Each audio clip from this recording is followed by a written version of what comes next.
প্রচার প্রচারণার আরো খবর জানবো। এবার যাব ঢাকার দোহারে, সেখান থেকে সরাসরি যুক্ত হচ্ছেন আমাদের সহকর্মী এইচ.এম. ইমরান। ইমরান, দোহারে নির্বাচনী পরিবেশ কেমন দেখছেন? সবশেষ কি তথ্য রয়েছে আপনার কাছে? মুহূর্তে আছি ঢাকা এক আসনে।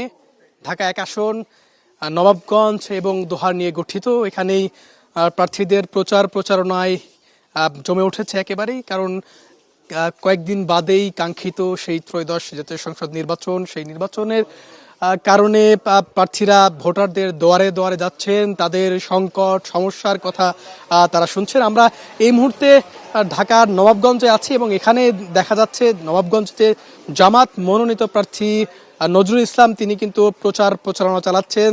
সেই সকাল থেকে তিনি প্রচার প্রচারণা চালাচ্ছেন, পাশাপাশি ভোটারদের কাছে যাচ্ছেন, ভোটারদের সমস্যার কথা শুনছেন, সেই অনুযায়ী প্রতিশ্রুতি দিচ্ছেন। আমরা একটু যদি দেখানোর চেষ্টা করি তাহলে এখানকার যে প্রার্থী নজরুল ইসলাম তিনি ইতিমধ্যেই প্রচারণা চালাচ্ছেন। একটু জানবো ভোটারদের কাছে গিয়ে কি কি প্রতিশ্রুতি দিচ্ছেন, ভোটাররা আসলে আপনাদের কাছে কি কি চাচ্ছে।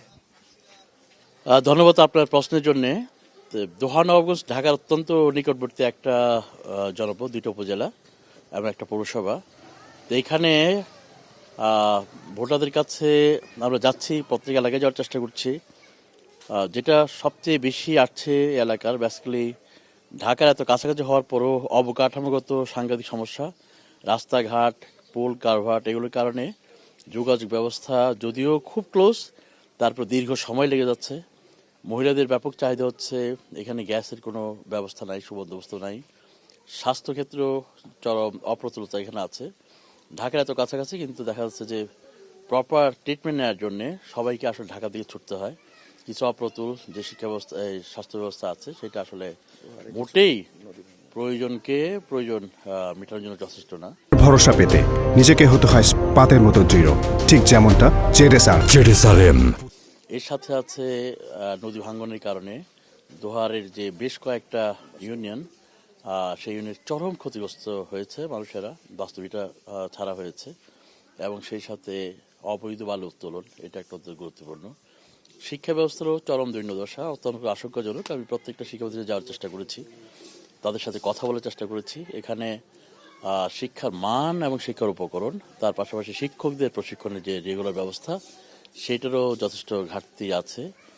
আর তার পাশাপাশি এখানে বিশাল একটা অংশ তাঁতি সম্প্রদায়, যে তাদের যদিও নামকা অবস্থায় তাঁত বোর্ড আছে, সেই ক্ষেত্রে তাদের কল্যাণের জন্যে যে ধরনের ব্যবস্থাপনা দরকার ছিল, তাঁত বোর্ড কার্যকর থাকার কথা ছিল, এবং তাঁতিদের উন্নয়নের জন্য সরকারি প্রণোদনামূলক বিভিন্ন ব্যবস্থা নেওয়ার কথা ছিল, সেগুলো আসলে প্র্যাকটিক্যালি তার কিছু হচ্ছে না।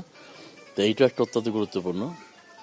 এবং যারা কৃষক আছে, অনেক কৃষকের সাথে আমি কথা বলেছি, তাদের কাছ থেকে যে সমস্যাটা উঠে এসছে সেটা হচ্ছে বীজ, সার এবং সরকারি প্রণোদনামূলক অন্য যে বিষয় এবং ওষুধ, কীটনাশক ওষুধ, সেগুলো সমাধানের জন্য আপনারা প্রতিশ্রুতি দিচ্ছেন, তাই তো? হ্যাঁ, এই সমস্যার সাথে সাথে আমাদের ইশতেহারে আরো বিস্তারিত আছে, সেগুলো ইনশাআল্লাহ সব।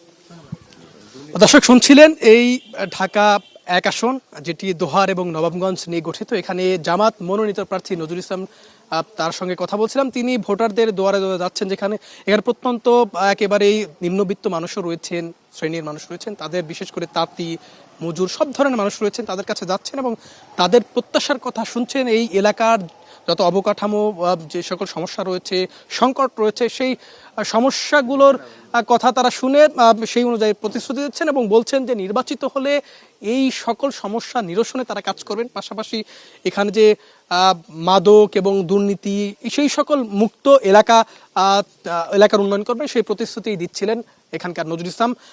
পাশাপাশি এখানে সব ধরনের প্রার্থীরাই কিন্তু প্রচারণা চালাচ্ছেন এবং ভোটারদের কাছে যাচ্ছেন। এই ছিল আমার কাছে সর্বশেষ। ইমরান, আপনাকে ধন্যবাদ।